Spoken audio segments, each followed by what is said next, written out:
Announcements done. Papers have been laid. Questions? Honourable Leader of the Opposition, floor is yours. Thank you, Madam Speaker. Madam Speaker, I've given notice of the following private notice question addressed to Dr. the Honourable Prime Minister, Minister of Defence, Home Affairs and External Communication, Minister of Finance, Minister for Rodrigues and Outer Islands. Whether in regard to the recent imposition of 10% tariff on Mauritian export to the United States of America, he will, for the benefit of the House, obtain information as to the impact thereof on the export sector, indicating the measures being taken to mitigate the effects thereof. Thank you, Madam Speaker. Yes, Honourable Prime Minister. Yes, Madam Speaker. It will be recalled that President Trump signed an executive order entitled Regulating Imports with a Reciprocal Tariff to Rectify Trade Practices that Contribute to Large and Persistent Annual United States Goods Trade Service Deficits on the 2nd of April 2025. The executive order imposes a baseline of 10% tariff on all imported goods as from the 5th of April 2025. The United States also intended to impose an individualized, reciprocal higher tariff proportionate to the level of its trade deficit with each country as from the 9th of April 2025. Thus, the reciprocal tariff on Mauritian exports would have been 40%. In this context, a working group has been set up at the level of the Ministry of Foreign Affairs, Regional Integration and International Trade to discuss the possible impact of that policy measure and the way forward for Mauritius. In consultations with the relevant public and private stakeholders, including the Mauritius Chamber of Commerce and Industry, the Mauritius Export Association, and Business Mauritius. On the 7th of April, the Minister of Foreign Affairs had a meeting which included a high-level representatives from various ministries as well as public and private sector institutions with a view to charting the way forward and mitigating the fallouts on our economy. I have also chaired 2 meetings together with the Deputy Prime Minister and relevant ministers and officers. The following course of action was agreed. A, discuss possible avenues with the United States at the bilateral and regional levels. B, work with like-minded groups of countries, including AGUA-eligible countries, as well as African Union mission in Washington, D.C., with a view to devising a strategy to open up discussions with the United States. C, negotiate a bilateral trade agreement with the United States, which would provide the necessary predictability to our trading relations. You may recall, Madam Speaker, that I made a statement in the National Assembly on the issue. On the 9th of April 2025, President Trump announced that he has authorized a 90-day pause and subsequently only a 10% tariff would apply. I personally wrote a letter to President Trump to engage with the United States at the bilateral level and also to request for the suspension of the imposition of the tariff. In April, in addition, on the 22nd of April 2025, Honorable Ramphal and Honorable Mia jointly wrote to the United States Trade Representative proposing a bilateral agreement with a view to forging a stronger and more balanced relationship between the United States and Mauritius. The USTR has responded positively on the 29th of April 2025, and meetings will be held shortly between Mauritius and the United States. I would like to inform the House that a high-level delegation to be led by the Minister of Foreign Affairs will participate in the forthcoming 2025 United States-Africa Business Summit, which is organized by the Corporate Council of Africa on the 22nd to the 25th of June in Angola. Madam Speaker, tariffs have been dominating the headlines as the new U.S. administration drives sharp trade policy changes. Tariff will likely impact economic growth, inflation, trade dynamics, and financial stability. These abrupt policy changes have affected equity, bond, and currency markets. They have also led to heightened uncertainty, elevated volatility, and severe lack of predictability. It makes policymaking very, very challenging. The IMF, in its April 2025 World Economic Outlook, has lowered its forecast for global growth by 0.5 percentage point, citing the ongoing trade tensions and the impact on both advanced and emerging countries. The OECD, in its March 2025 Interim Economic Outlook, forecast global growth slowing to 3.1% this year compared to an estimated growth of 3.3% in December of 2024, and amid important divergence across economies and regions. Risks to the global growth outlook are tilted to the downside. Accordingly, the IMF escalating trade tensions fueled by tariff announcement and subsequent countermeasures have significantly increased trade and policy uncertainty. This environment of unpredictability and rising protectionism is expected to hinder both short-term and long-term growth prospects. Furthermore, tighter global financial conditions, if inflation persists or if it regains an upward momentum, and heightened economic uncertainty would certainly increase financial stability risk. The potential for further asset price corrections, strains impacting non-bank financial institutions, and turbulence in sovereign bond markets add to these downside pressures, particularly for emerging market economies facing higher financing costs. Tariffs, which are taxes paid by importers, will likely lead to inflation.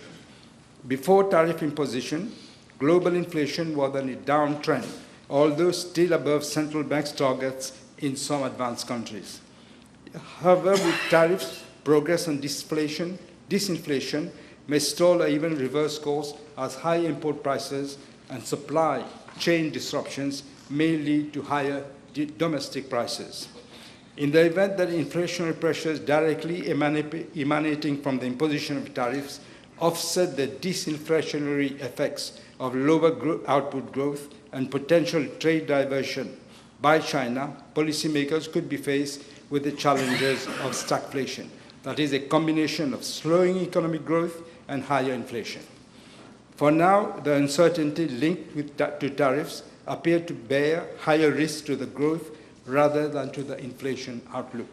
According to the IMF, global inflation is projected to average 4.3% in 2025, slightly therefore higher compared to the January 2025 forecast.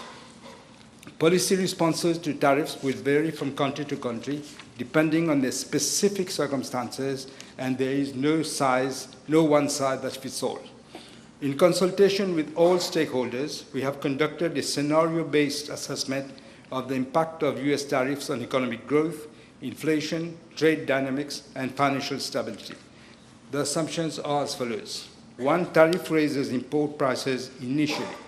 2, tariff could lead to negative trade and output effect globally with knock-on effects on Mauritius. 3, monetary policy will vary from country to country. UK and the EU lowering interest rates with the US holding rates in the short term. 4, commodity prices may fall with decrease in demand, especially for food items and petroleum products. 5, what will happen to the US exchange rate against other currencies, in our case, the euro and the pound sterling. With global supply chains facing potential headwinds, our major trading partners taking a hit, our export sector may face challenges during 2025 through lower demand for goods and services. Accordingly, the real GDP growth projection is now more likely to be in the range of 3 to 3.5% for 2025, considering global economic uncertainty and downward revisions to the growth outlook for some of our major trading partners, which can potentially dent demand from these countries. Our scenario-based assessment plays out opposing effects regarding the impact of US tariffs on inflation. First-round effects may be a rise in inflation due to higher import prices.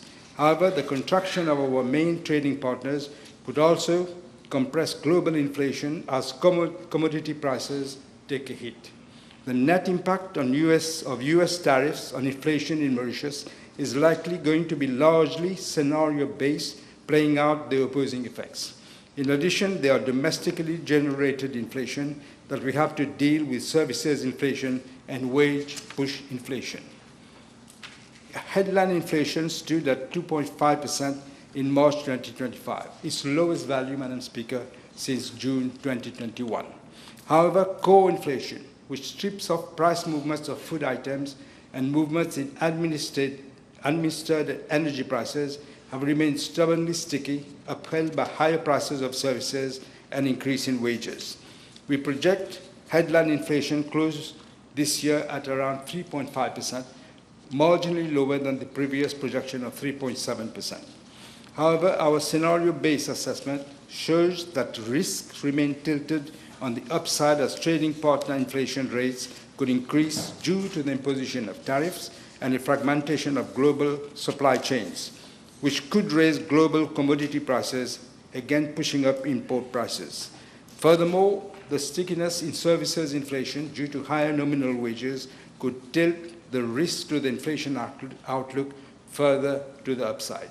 We do not forecast any threat to financial stability. Madam Speaker, we are comforted that on the 12th of May, the United States and China, the two largest economies in the world, are de-escalating the tariff and trade tensions, including a 19-day suspension with a significant rollback of tariffs and non-tariff barriers at both nations engage in negotiations to ease tension and foster for a more cooperative economic and trade relationship. The financial market has reacted very positively to this new development, with significant gains in stock prices across the United States, Europe, and Asia, signaling an investor optimism about the potential for better trade and economic relationship within the two, positive knock-on effects on the global economy. Madam Speaker, as announced in the government program, we are coming up with a new economic model that will transform our economy to build resilience to external shocks through diversification and economic reforms. These include: 1, diversification of trade to build resilience and mitigating risk; 2, regional integration with African countries by acceleration cross-border trade and investment; 3, transforming our economy to better withstand external shocks through economic reforms that will unlock new opportunities; 4, invest in food security and energy self-reliance with clean energy. Embrace technology and innovation to add more economic clusters, top our economic base. And finally, raise productivity and efficiency and export. Thank you, Prime Minister. Your supplementary? You have supplementary question? Thank you, Madam Speaker, and I thank the Honourable Prime Minister for his reply. Madam Speaker, time is of the essence, and although the US and China are trying to ease the situation now, there will be difficult times ahead. May I ask the Honourable Prime Minister whether he will inform the House where matters stand with regard to negotiations concerning the reauthorization of the AGWA following the visit of the Committee of Ways and Means of the United States Congress last year? Can we have some information on that? There is no change in the AGWA at the moment. We're still at the same point. Now, can the Honourable Prime Minister inform the House whether there has been any meetings or negotiations between the Mauritian government and the US authorities concerning imposition of that 10% tariff on our export to the US? Yes, Prime Minister. No, this is what I said in my answer, Madam Speaker. If you remember, I said there's going to be, we have agreed for bilateral talks, and this is meant to be in April or in June at some point. Okay. I put that question because my next question is related to that, Madam Speaker. The Honourable Prime Minister some time back had stated that he would talk directly to the US President regarding this situation. Will he inform the House whether he has already spoken to President Trump and the outcome thereof, whether there has been any phone conversation? As I said, Madam Speaker, I wrote to President Trump on the 10th of April, I think, yes, 10th of April of this year, particularly on this question of tariff. This is what we propose. We'll have to wait to see when we get the appointment. Can I ask the Honorable Prime Minister whether he will inform the House how the imposition of this new tariff on trade will influence, whether this has already been discussed at the level of government, how this will influence the negotiations for the reauthorization of AGOA? No, this is something that we will discuss. Obviously, it was 40%, and then it was reduced to 10%. Now we have to wait for the bilateral talks, and also what I think there was a working group that looked at all this, and there is going to be meetings with the United States Trade Department. The Honorable Prime Minister, in his reply, stated that a meeting was held between government officials. That is where he chaired the meeting, I understand, and the Deputy Prime Minister was present. May I ask him whether he has already himself met with the representative of the private sector to discuss the mitigating strategies to better manage the increase in tariff? Whether this meeting has been held? The Minister for Industry and the Foreign Minister have done so. We have to look at what are the propositions on the table first. I'm not going to jump and say, oh, this is going to happen, and therefore we will do this. We'll have to wait for the bilateral negotiations. Are you happy? Yes. Because it keeps moving, as you know. Yeah, of course, It keeps Madam. moving every day, more or less. Yes. The Honourable Prime Minister made reference to the possibility of a drop in revenue for foreign exchange. Can you inform the House whether we have an estimate of the impending drop? We have looked at all the various scenarios, Madam Speaker, but as I said, we want to, I think I said earlier that the USTR has responded positively to the demand for meetings on the 29th of April of this year, and these meetings will be held shortly between Mauritius and the United States. I would rather wait to see what are the propositions on the table, what are the things that we can mitigate, and then we will move forward. Sure. Yes. In terms of employment, can I ask the Honourable Prime Minister whether he can inform the House whether any study with regard to the increase in tariff, whether any study has been carried out to assess the impact on employment, the employment sector in the country, whether there will be loss of jobs? As I said, yeah, of course, we have to look at all the scenarios. But as I said, we're not going to panic and say this is going to happen and this. We'll have to wait for the bilateral talks and also the talks with the USTR, which, as I said, they responded positively to our demand, and the meetings will be held shortly. Yes. Now, with regard to the prevailing situation concerning trade with the US, will the Honourable Prime Minister inform the House whether we've started exploring new markets to export our products? Okay. That's a different question. It's a different question, but I can tell them that, you know, the only sector which is really at risk is textile and apparel. This is what is really at risk. Now, in case we know this is going to happen, in case the different sectors are impacted, they're already being impacted now, Madam Speaker. If there is a further increase, is government envisaging to support the sectors affected in their ongoing operations, Madam Speaker? I would rather wait, Madam Speaker, to see what are the outcome of the discussions before I start jumping the gun and saying this is going to happen, this is going to happen. Shh. Let him Yes. have the floor. Now, Madam Speaker, we know that that 10% increase in tariff is detrimental to our economy. Can I ask government, and I urge government, to consider to urgently negotiate with the US authorities for a zero tariff, Madam Speaker, because 90 days will be over. Honourable Leader of the Opposition, I think 3 times the Prime Minister has said that the meeting is going to be in June, if I am not mistaken.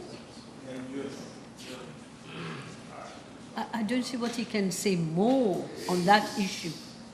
But you're okay. You can ask another question. Yes, Madam Speaker. I'm This sorry? is very important. I said time is of the essence. Of course. We are already being impacted. Yes. Now, can I ask whether government is considering to set up a joint public-private committee to promote dialogue and advocacy in the interests of the business community in order to leverage on our exports potential and competitiveness? I'm asking whether they will set up a joint public-private committee, because that committee doesn't exist now. No, it does. The Honourable Minister of Industry has had meetings with them, also with the Foreign Minister, also with others. We are looking at it. No? We're not just waiting and seeing what's going to happen.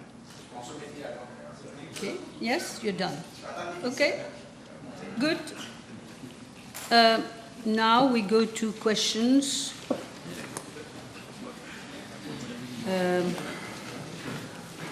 Addressed to the Honourable Prime Minister. Honourable members, the table has been advised that PQ B466 will be replied by the Honourable Minister of Agro-Industry, Food Security, Blue Economy and Fisheries in due course, of course, Minister. Perhaps at the end of PQ, if you can reach there. Honourable Second Member for Rivière des Anguilles-Souillac, yes? Thank you, Madam. Question B462, please.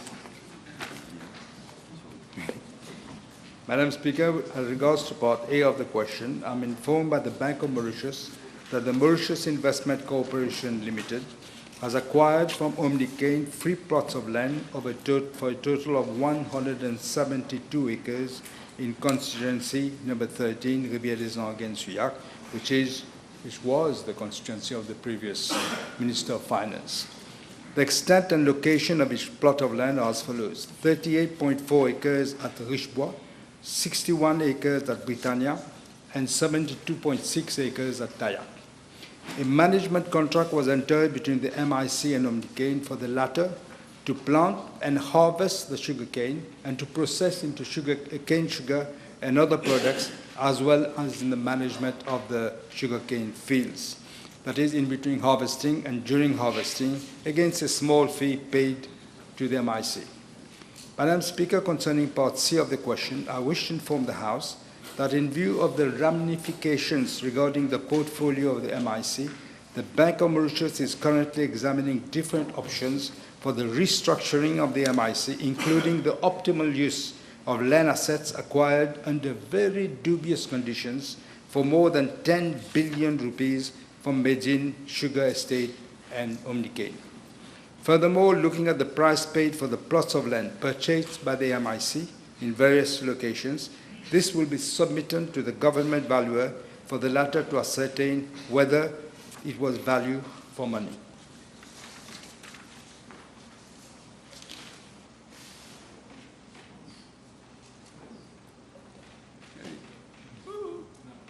Yes, Mr. Chairman. Thank you, Too Madam. many things happening at the same time. Please. Étant un vrai démocrate, I know that the Honourable Prime Minister will inform the House about the information containing in the management contract, whether it has been done in such a way that it favors the MIC or it is one-sided, favoring only the companies. Thank you. Yes, We'll Honourable Prime certainly Minister. look into that, including the valuation of the plots of lands.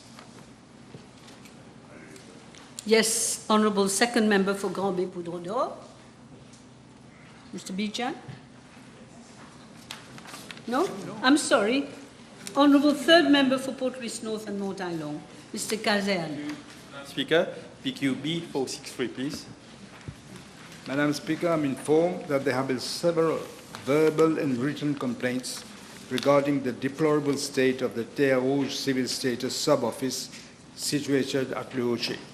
The Safety and Health Section of the Ministry of Public Service and Administration Reforms has also highlighted the poor state of the building and has made specific recommendations to improve the working environment thereof. The honourable member himself made a surprise visit, I believe, and he saw for himself. The Civil Status Division had on several occasions requested the lessor to undertake the necessary renovations. Unfortunately, no action was taken by the lessor. Consequently, 2 tender exercises were launched by the Civil Status Division in 2018 and 2021, respectively, to identify alternate premises that comply with safety and health standards and are strategically located near key facilities such as the police station, post office, bus stop, etc., to ensure accessibility to the public. However, both exercises were unsuccessful. Subsequently, the Civil Status Division has conducted several site visits in the region to identify a suitable location for the sub-office. An office space located within the Terre Rouge Village Council multipurpose complex has now been found to be suitable for that purpose. An agreement has been reached with the Pamplemousses District Council for the allocation of the office space, and the council is now renovating the building. It is expected that the sub-office will be able to move to the new premises by August of this year. Yes, you're happy? Yes, Honourable Second Member for Rivière-des-Anguilles and Suivez again. Merci. Question B464, s'il vous plaît. Madam Speaker, I'm informed by the Financial Crimes Commission that Mr. Navin Bikari, former Director General of the Independent Commission Against Corruption, proceeded to London on 3 occasions in connection with the hearing of the Privy Council for the Medpoint case. In 2018, Mr. Bikari proceeded twice to London, and from the 28th of September to 7th of October, and from 21st to 28th of November. As for 2019, he traveled to London from the 12th to the 20th of January. These missions were approved by the board of the then ICAC, which board was chaired by Mr. Bikari himself. In accordance with Section 19(3)(b) of the Repeal Prevention of Corruption Act, he did not recuse himself, I must say. And when the decision on his mission was being discussed and subsequently approved by the board, where he was himself there. This is a blatant case of conflict of interest.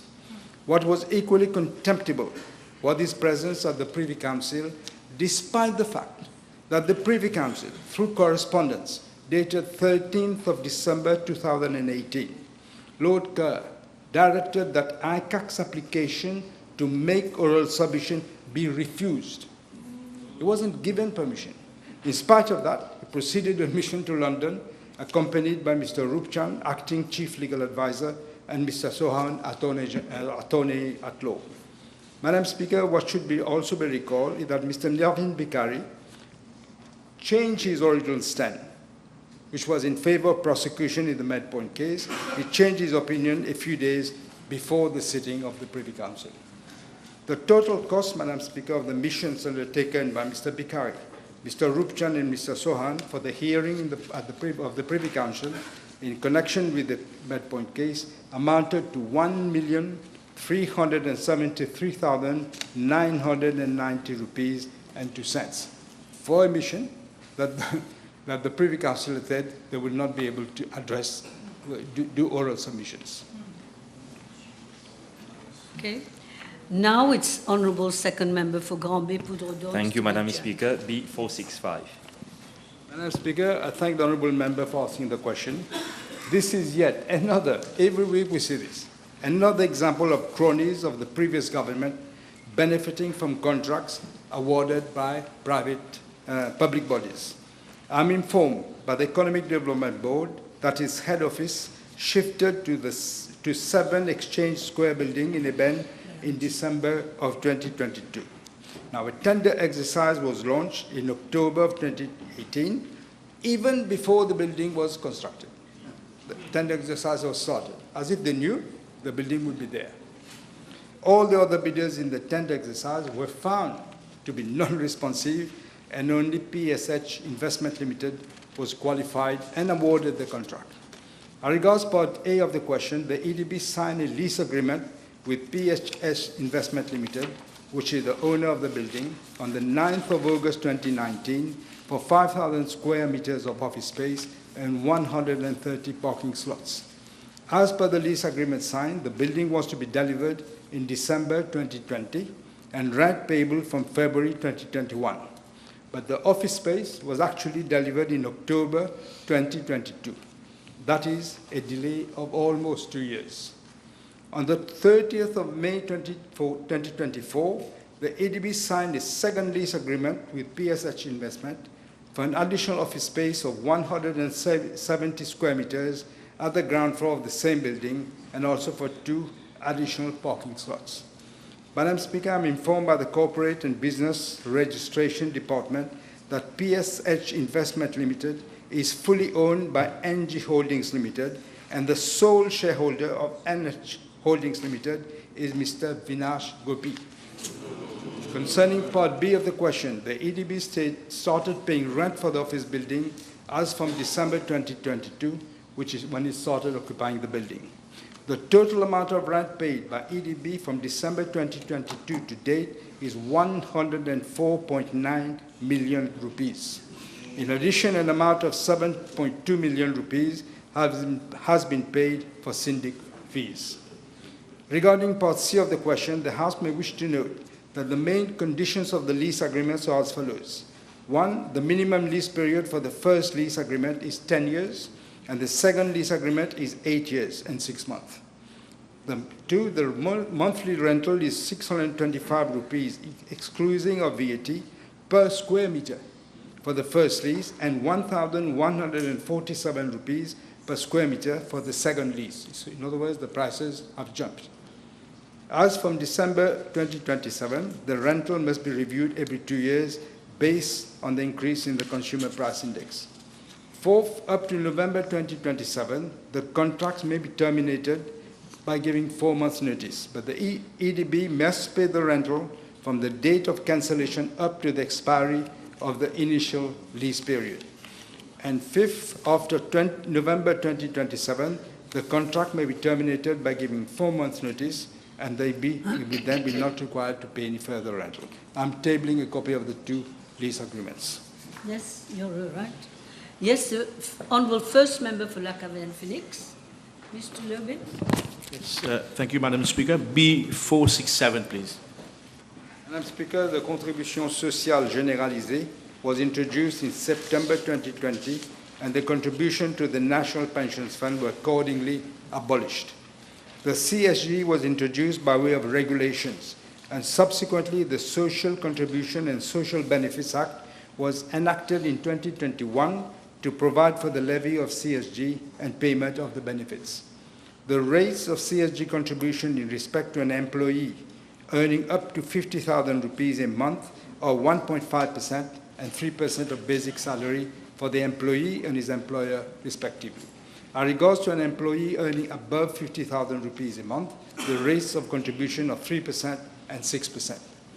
I'm informed by the Mauritius Revenue Authority that since September 2020 to the end of April 2025, a total amount of 44.6 billion rupees has been collected as CSG contributions and remitted to the consolidated fund.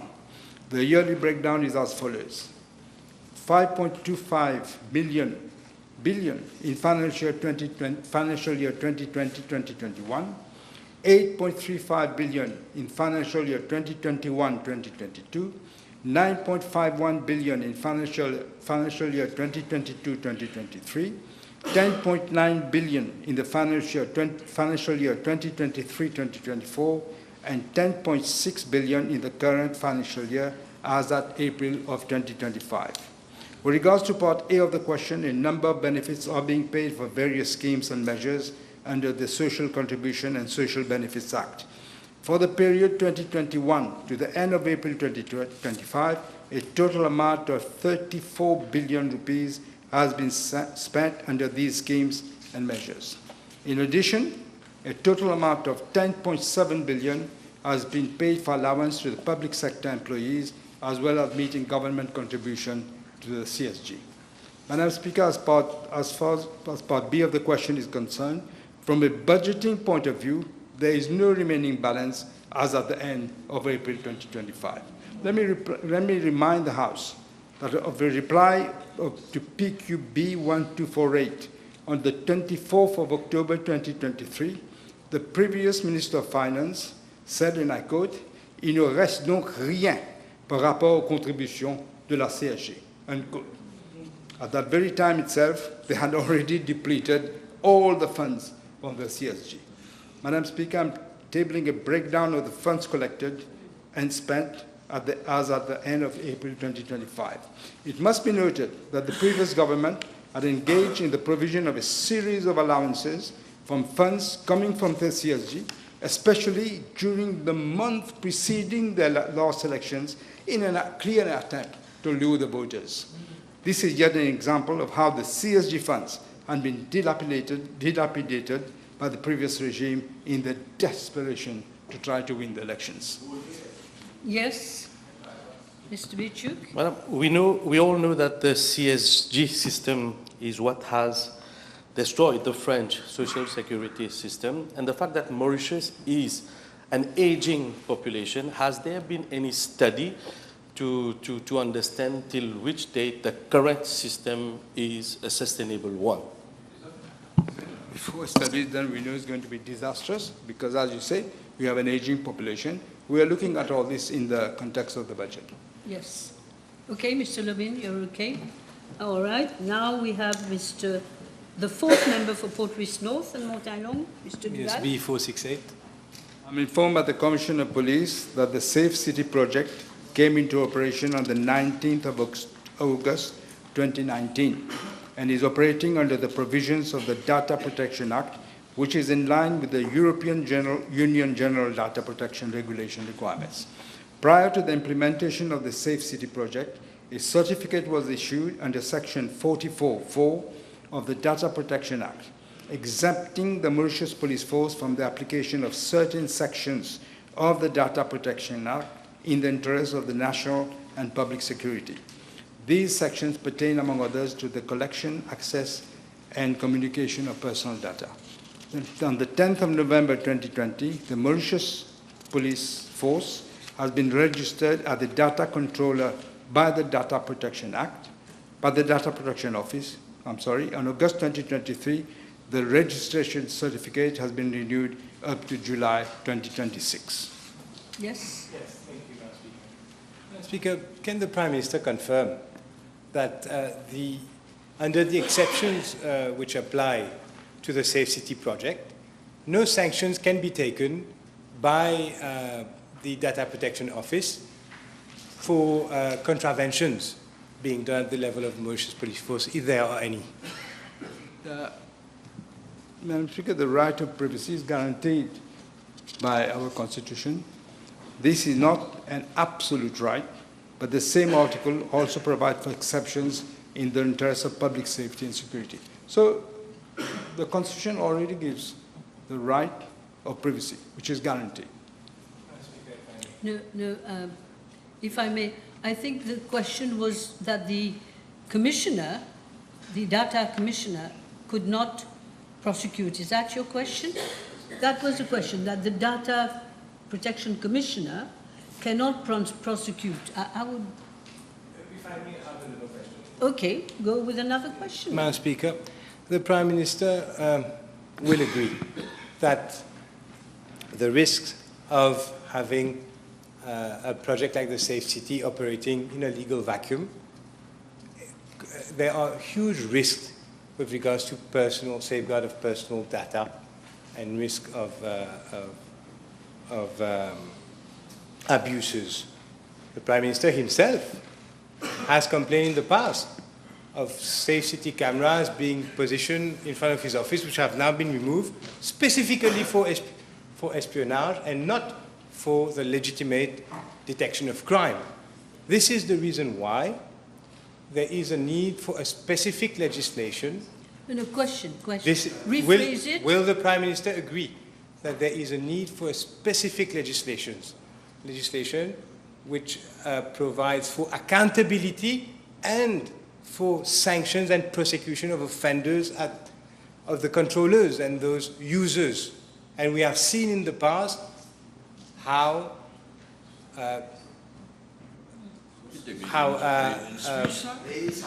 we have seen in the past the risk of abuses. Don't make statements.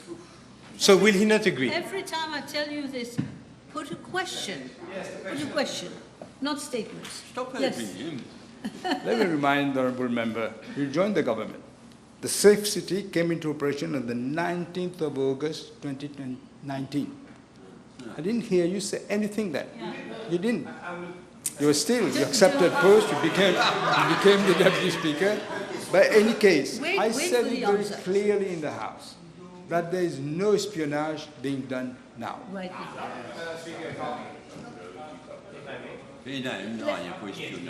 Okay, your last supplementary question, but question, not statement. In May 2019, there was a private notice question specifically on the need to have a specific legislation because this Safe City operates outside of the purview of the Data Protection Act because of the certificate of exemption. Therefore, the Data Protection Commissioner cannot take any sanctions. There is only a code of conduct You're which against. is not an So this issue was raised as far back as 2019. So it is not right to say it has a Honorable need. Duval, I asked you specifically not to make a statement. It's a second statement you're making. I put the question. Yes. Does the Prime Minister not think anymore that there's a risk of espionage and misuse of data collected by the Safe City project? Does he not think that anymore? Prime Minister. The honourable member says his father, I suppose, asked the PNQ in May 2019 when he was in the opposition. But you joined the government afterwards. You didn't do anything then. Then everything was okay. Everything was fine. You didn't. Didn't you sit in the chair? Nothing happened then. Then everything was okay. Now you're asking the question when I've stopped the Let the Prime espionage Minister of speak. individuals in this country. That was the last question. That was your last question. Honourable third member for Maibourg and Plaine Magnan. Madam Speaker, B469, please. Madam Speaker, I'm informed by the Commissioner of Police that promotion in the Mauritius Police Force, including the very important Person Security Unit, what is called DIPSU, is governed by Regulations 14 and 19 of the Disciplined Forces Service Commission Regulations of 1997. In line with these regulations, Police Standing Order number 16 provides that promotion within the police force is to be carried out as follows. By way of competitive examination by the Disciplined Forces Services Commission, 2, upon successful completion of approved courses, 3, as specialists within a specialized unit, and 4, on a seniority basis. Madam Speaker, I'm informed by the Commissioner of Police that due to specialized nature of their duties and responsibilities, certain units of the police force, such as VIPSU, the Special Mobile Force, Engineering Squadron, National Coast Guard, Police Helicopter Squadron, National Security Service, Central Armory Police Dog Unit, among others, are categorized as specialized units. Promotion within the unit is supposed to be done on the basis of experience, qualifications, merit, and seniority. But this was not the case. We've seen how people who had been promoted by my government after so many years, VIPSU personnel, have been, the promotion was removed. This is unprecedented, removed, and they were brought back to the original. 2 of them had to go to court, and they won their case. Now they're going to be reinstituted. As for the numbers, from January 2015 to November 2024, 543 police officers posted at VIPSU have been promoted to higher ranks as follows. 444 police officers of different ranks have been promoted as specialists. It is to be highlighted that 225 of them were promoted, believe it or not, in 2024 itself. 11 police constables have been promoted to the rank of police sergeant after having successfully passed the competitive examination, and 22 police corporals and 66 police constables reckoning at least 20 years service in the police force promoted to the rank of police sergeant. But as I said, Madam Speaker, all this was done as if they chose this one will be promoted, this one will be degraded. This is how it was done. Yes. Once more, Honourable Second Member for Rivière-des-Anguilles, Question B 470, s'il vous plaît. Madam Speaker, I'm informed by the officer in charge of Airport Holdings Limited that for the period of January 2023 to December 2024, 810 persons have been recruited at different positions. 810.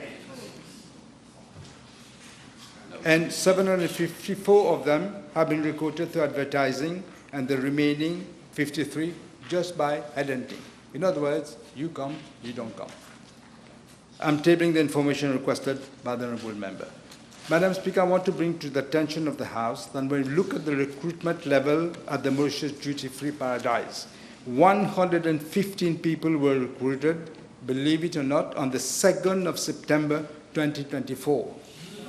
Only, in other words, a few weeks prior to the dissolution of Parliament.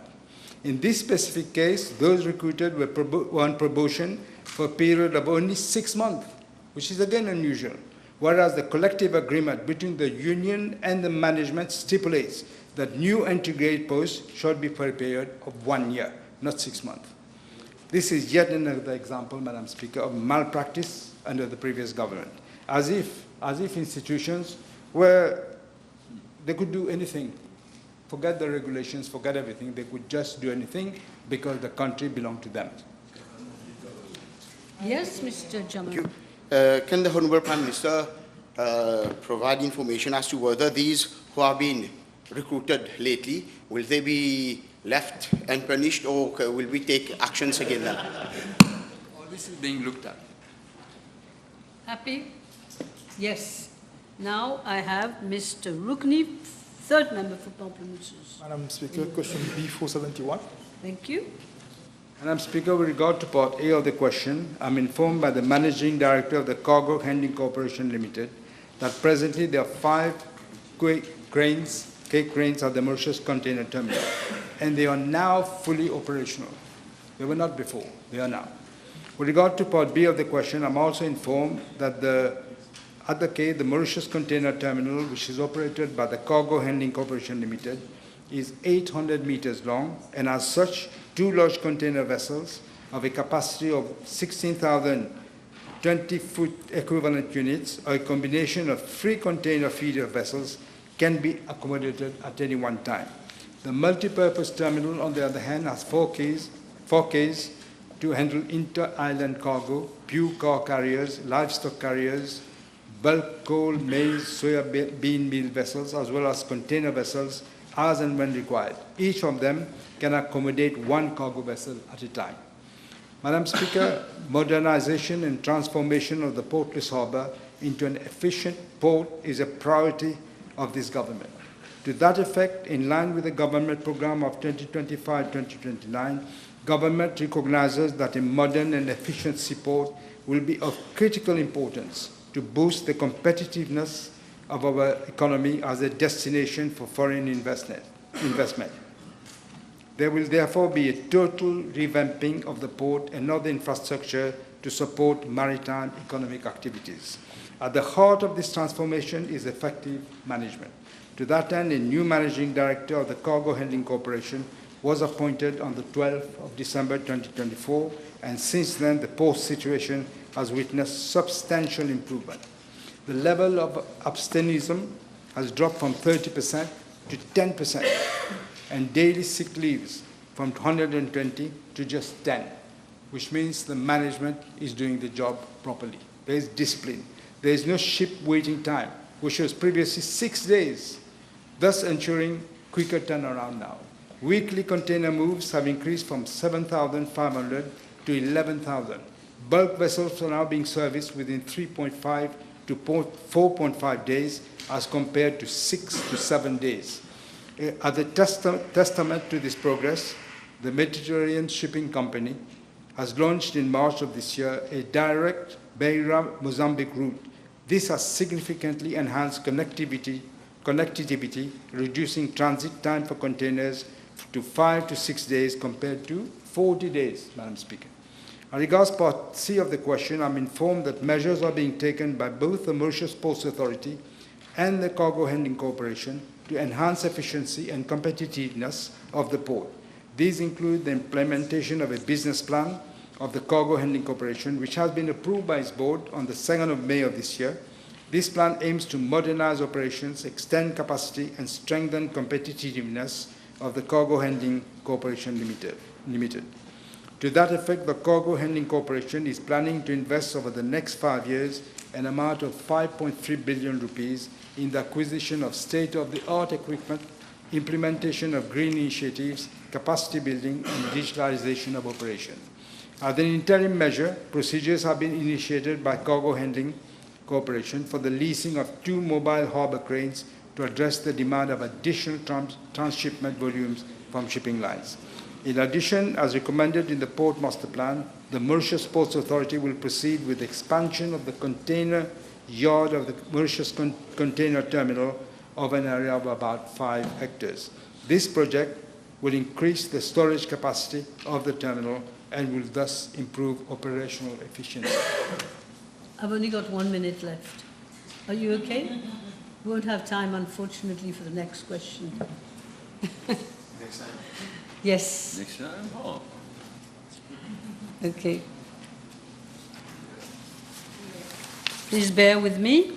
The table has been advised that the following PQs have been withdrawn: B481, B476, B479, and B473. Now we have questions addressed to honourable ministers.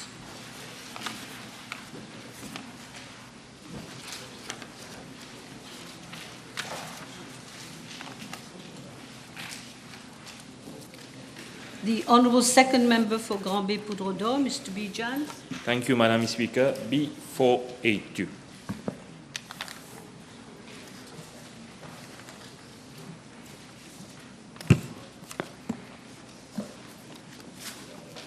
Minister of Public Service. Madam Yes, yes. Speaker, may I please first and foremost thank the Honourable Member for his question. Madam Speaker, in my reply to PQB9, dated the 4th of February of this year, I informed the House, amongst other things, that no recruitment exercise had been carried out by the Public Service Commission, the Disciplined Forces Service Commission, and Local Government Service Commission after the issue of the writ of elections dated the 4th October 2024. The more so, Madam Speaker, the Public Service Commission had, on the 8th of October 2024, issued 2 circulars notifying responsible officers of all ministries to stay action on appointment to be made under delegated powers and on issue of public advertisement for filling of vacancies until further notice. On the same date, i.e. the 8th of October 2024, a circular was also issued by the Secretary of the Cabinet of the time and Head of Civil Service, drawing attention of the supervising officers of ministries and departments to the Code of Conduct which had been elaborated by the ESC, Electoral Supervisory Commission, for the 2024 National Assembly elections. Supervising officers were accordingly also advised to stand guided by the provision of the Code of Ethics for public officers.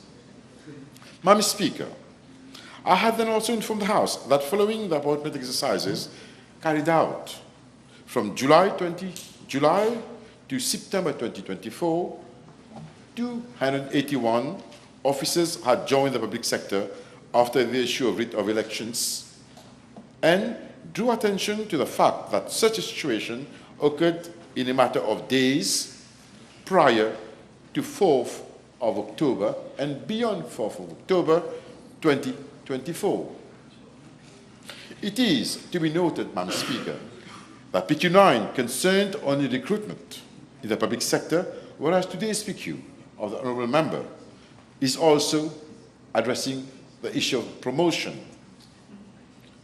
I am informed that letters of offer of appointment and promotion were issued during the election period as follows, Madam Speaker. Firstly, on the date of writ of elections, i.e. 4th October, 63 cases. After the date of issue of writ of elections, 181 cases, including 173 cases of promotion in the police department approved by the DFSC since 23rd of September 2024. Madam Speaker, in line with circulars from the PSC and the Secretary of the Cabinet of the Civil Service, head of the Civil Service, action should have been stayed regarding the issue of offers of appointment and or promotion until further notice. In view of the complexity of the matter and the wide-ranging implications, further consultations need to be held with relevant parties concerned and advice is awaited on this issue from the Office of the Attorney General personally before a final decision is taken on this matter. I thank you, Madam Speaker.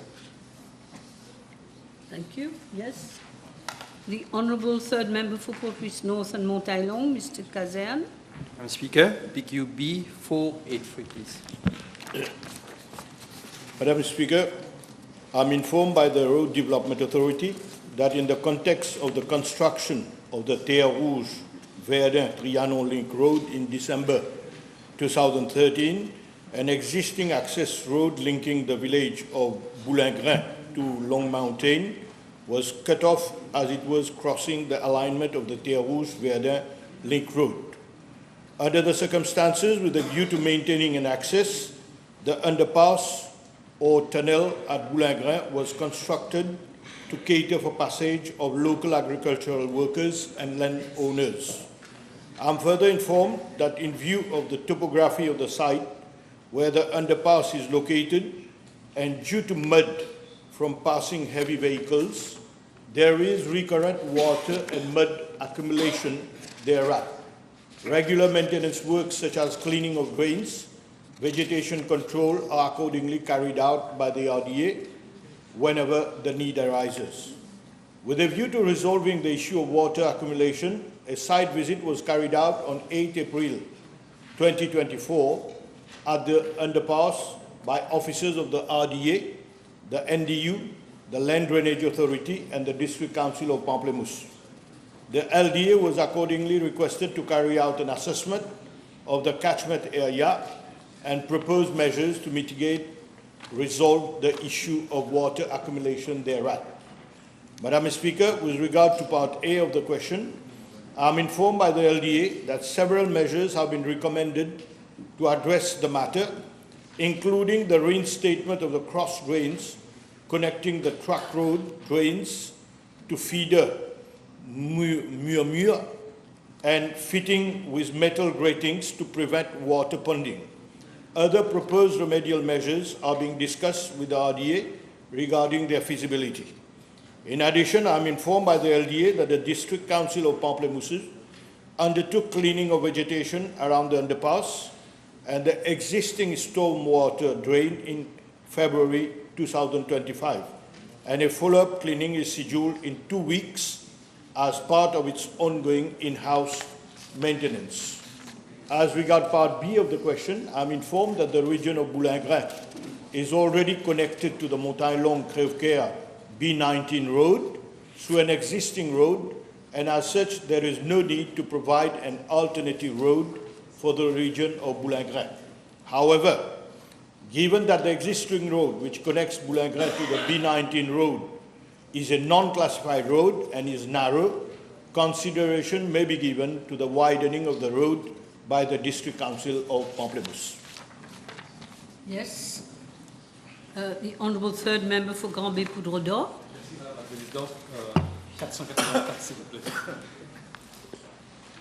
Madame la Présidente, je suis informé par la Central Water Authority qu'elle a enregistré un total de 1470 plaintes liées à des conduites d'eau cassées et à des fuites au cours de la période du 1er décembre 2024 à ce jour dans les régions de Grand-Bé et de Poudre-d'Or. Je suis également informé qu'un total de 1152 travaux de réparation ont été effectués au cours de la même période du 1er décembre 2024 par une équipe interne de la CWA et par des entrepreneurs. À la demande de mon ministère, la CWA a déployé des moyens logistiques supplémentaires et renforcé ses équipes opérationnelles. Ainsi, Madame la Présidente, le nombre d'équipes opérant dans la zone nord est passé de 3 à 4 depuis février 2025. Tous les opérateurs et ouvriers qui effectuaient auparavant des travaux de remplacement des tuyaux en interne ont été transférés à l'équipe de réparation et d'intervention. Ils ont reçu du matériel supplémentaire. En moyenne, cette nouvelle structure, donc cette nouvelle équipe, peut effectuer 216 réparations par mois, contre 168 auparavant. Le problème récurrent des ruptures de tuyaux et des fuites dans la région, Madame la Présidente, est en grande partie dû à la présence de canalisations anciennes et défectueuses, notamment dans les secteurs de Pointe-aux-Canonniers, Grand-Bé, Goodlands, Petit-Raffray, Vale, Rocheterre et Grand-Gobe. Je suis informé que la CWA a identifié 35 km de tuyaux de canalisation défectueuses dans les localités subventionnées qui doivent être remplacés afin d'améliorer l'approvisionnement en eau et la pression. Yes? Is that all right? The Honourable Third Member for Pamplemousses and Triolet? No? 845, Madam Speaker. Yes. I understand this is going to be replied by the Honourable Minister of Labour. Yes? Thank you, Madam Speaker. With regard to Part A of the question, I'm informed by the Financial Services Commission that on 19 June 2023, when the application for a managed corporate service provider license for Maven Management Limited was submitted to the FSC, it was disclosed that Mr. JC would own 100% beneficial ownership of Maven Management Limited. However, I'm also informed that in the same application, it was mentioned that Mr. MG was head of HR and the managing director of Valdus Limited. Now, the House is note that this same Valdus Limited had obtained a contract for the review of the salary and terms and conditions of employment, as well as the review of organizational structure, including men plan, for the FSC in June 2022 and December 2022, respectively. The report was approved by the board of the FSC on the 22nd June 2023. Madam Speaker, the fact that staff of the FSC were also called upon to determine an application for a license by the very same person who was reviewing their salary structure raises serious issues of good governance and conflict of interest. And the fact that Mr. JC, who was doing the salary review, ended up having a management license within weeks of making the application raises again doubt as to whether this was given as a reward for the report that he has submitted. Madam Speaker, as regards Part B of the question, I'm informed by the FSC that after the staff of the FSC signed the option form to agree to be governed by the report, several staff made representation that the report favored certain positions. In the light of the representation received, Valdus Limited, the consultant, was required to submit an errors, omission, and anomaly report, and same was submitted in April 2024. However, I'm informed that this report has not yet been circulated to the staff. The report is yet to be considered by the board of the FSC. Yes, Mr. Hoopi. Can the Honourable Minister inform the House whether a former employee of Valdus Limited was recruited on contract by the Commission just a few months before the review exercise, and the status of the same person was changed to a permanent position just a few weeks before general election started. Madam Speaker, according to the information communicated to me by the FSC, indeed, there is one Mr. K.G., who was an employee, a part-time employee of Valdus, the consultant. He was recruited by the FSC a few weeks before the contract was awarded to Valdus, again raising doubt about the independence of Valdus. Yes? Could the Minister advise the House whether his ministry will recommend to the Cabinet, in light of these incestuous relationships that we are seeing prevailing at the FSC, whether he will recommend a complete upheaval of the FSC? Are you in a position? The Honourable Member will know that I'm not the substantive minister, but I'll convey the message to the substantive minister. Thank you, Minister. Okay, he will convey. All right, now we have the Honourable Second Member for Savannah Black River, Mr. Jagannath. Yes? Madam Speaker, please, B486. I thank my honourable friend.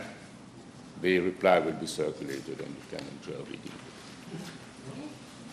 We didn't hear. The reply will be circulated.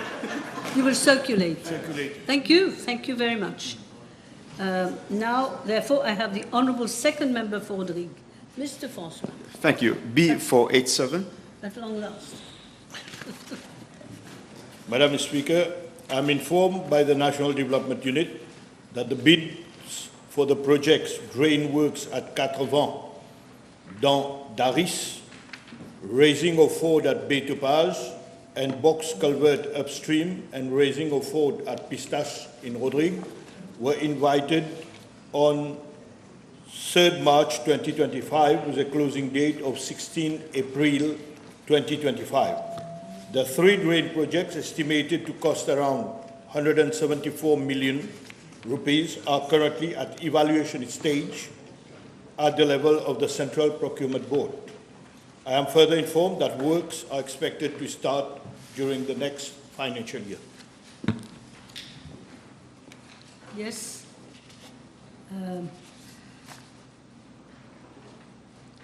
That was Mr. François. You're okay? The Honourable Second Member for Savannah Black River, Mr. Jagannath. Madam Speaker, again, B488.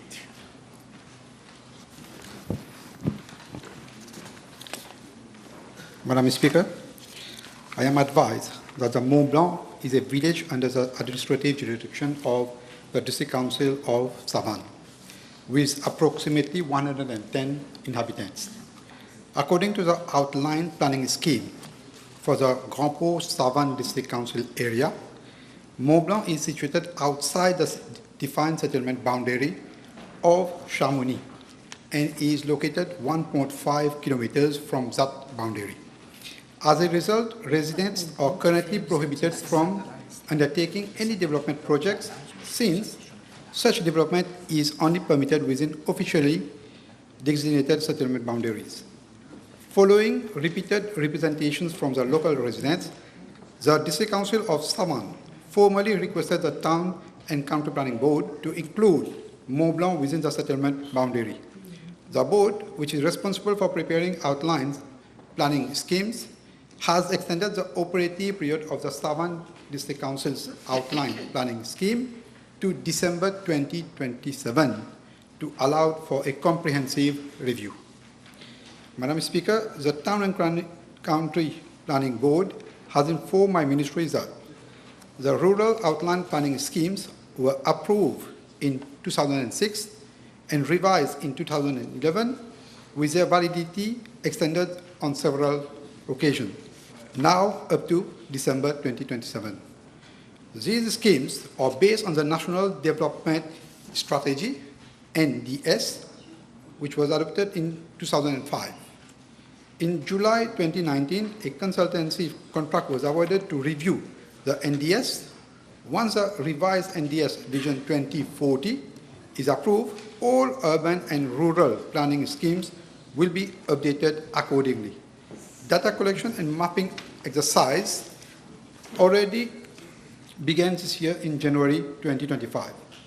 Modifications to any scheme, including Mont Blanc request, will be considered during this full review process and not on an ad hoc basis. The specific request to designate Mont Blanc as a minor settlement will be assessed during this comprehensive review. As stipulated by the Town and Country Planning Act, any modification to any outline planning scheme requires the formal approval of the President of the Republic. Mont Blanc has been continuously inhabited since 1894 and is served by public transport, electricity, and water supply. The District Council of Savan also provides essential services, including street lighting and refuse collection. Thank you. I'm sorry, Minister. There are so many changes I'm trying to follow. All right? Is everybody happy? Any supplementary question? Okay. So now we proceed with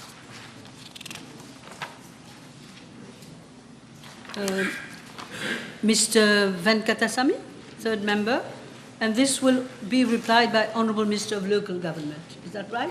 Thank you, Madam Speaker. B489, please. Yes.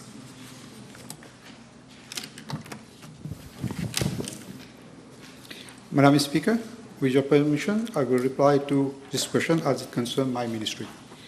As regard to part A of the question, I have informed that the Saint-Martin Dam Leisure Park project at Kochimitiya was approved during the financial year 2017-2018. The proposed development is spread over 12 acres plot of land. Is indeed a good initiative for the region. However, this implementation has been marked by poor planning, doubtful procurement practices, and a fragmented execution strategy under the previous administrations. Instead of adopting a streamlined and transparent design and build model, which would have allowed for better coordination, faster delivery, and improved cost control, the former administration chose to split the project into multiple components.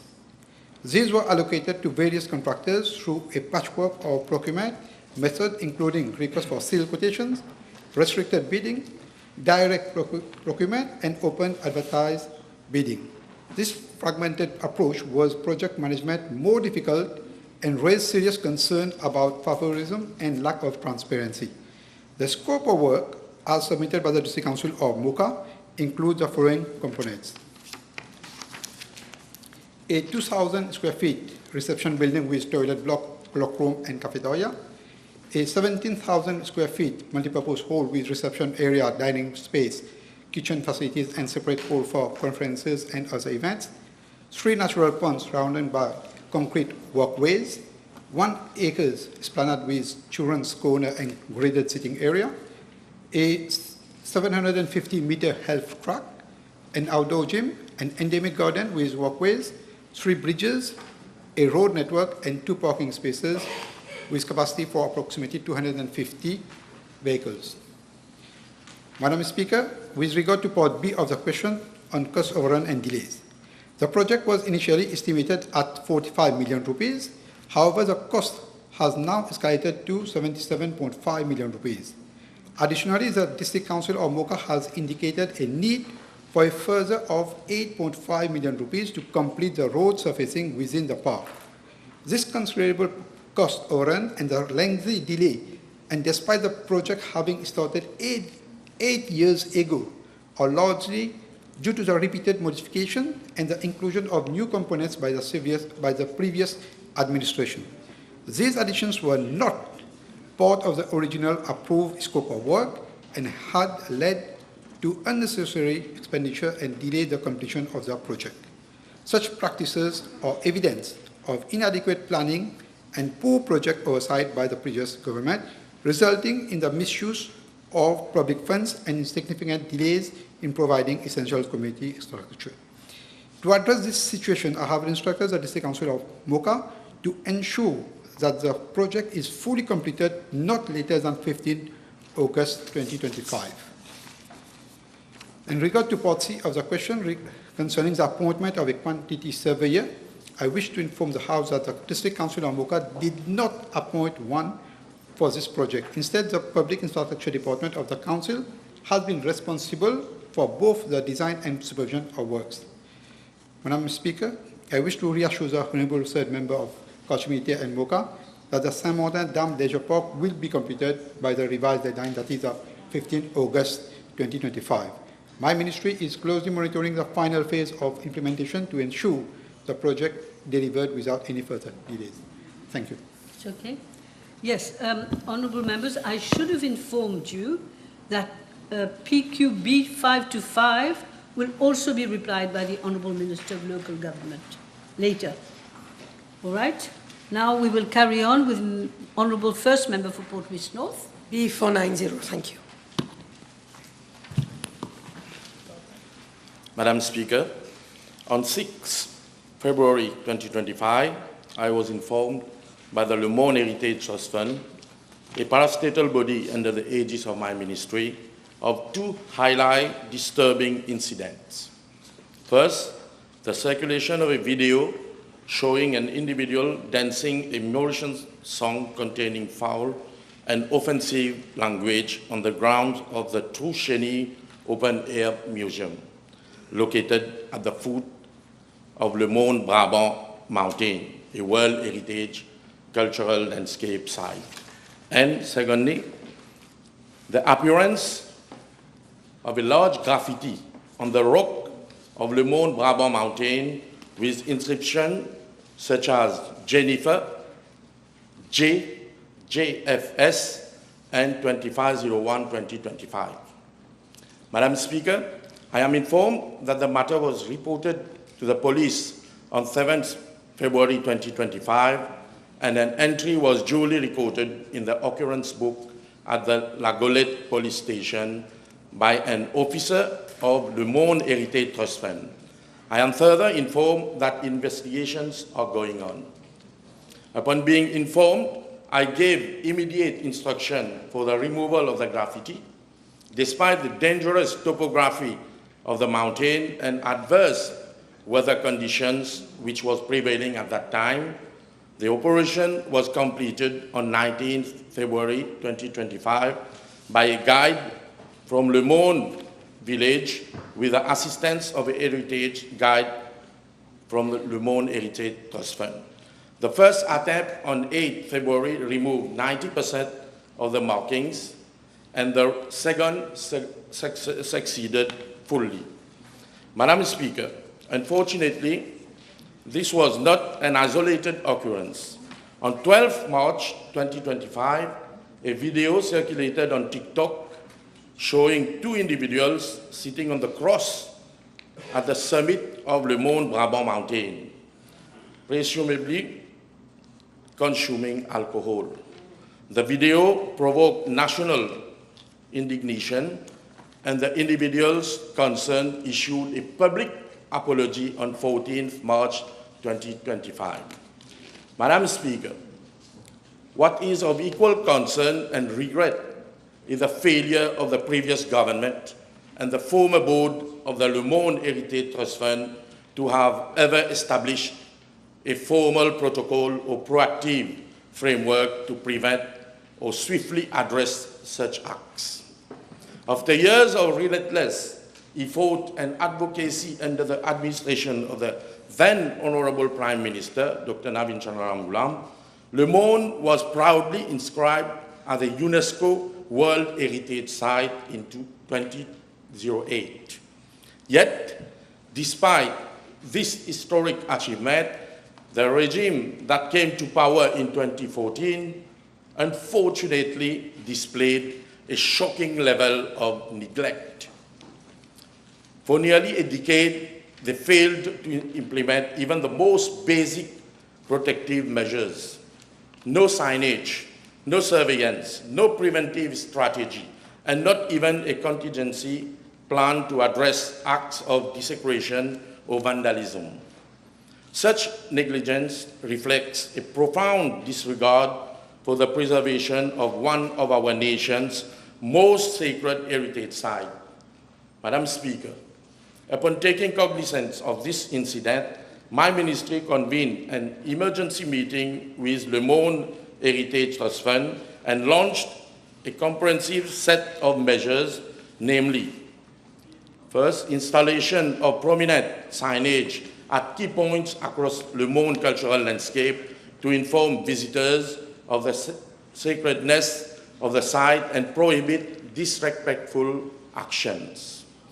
Second, further develop education and awareness among local communities, schools, and tourists to cultivate a sense of reverence and historical consciousness.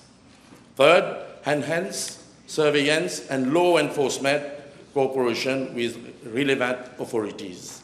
Fourth, development of a formal contingency and incident response protocol to be administered by the Le Monde Heritage Trust Fund. Madam Speaker, I am pleased to inform the House that bids for signage panels have already been launched and installation will start shortly. The urgent measures are well underway. Furthermore, unlike my predecessors, I am taking steps to initiate a review of the Le Monde Heritage Trust Fund Act and relevant laws with the assistance of the Attorney General's Office to introduce explicit provisions and appropriate sanctions against desecration, vandalism, or acts causing more moral damage to sacred and heritage sites. Presently, the only applicable legal provision remains Section 17 of the National Heritage Fund Act 2003, which narrowly addresses unlawful damage or defacement. This legal vacuum concerning moral desecration will no longer be tolerated.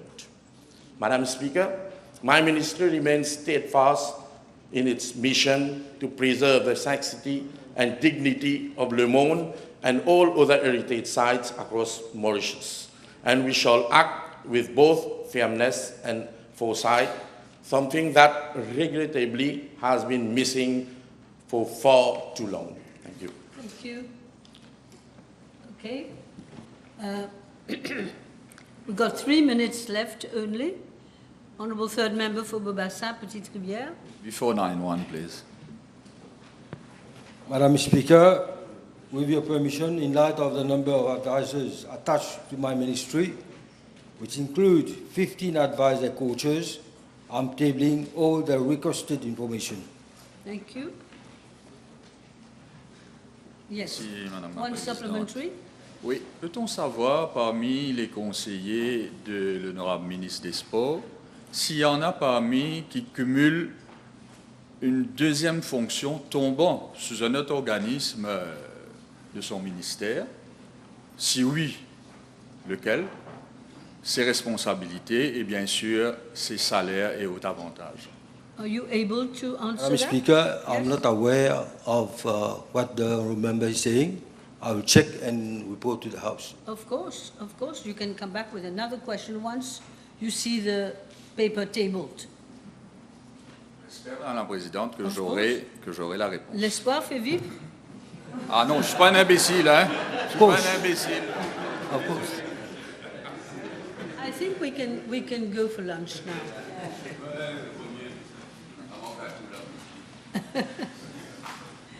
Thank you. Vous avez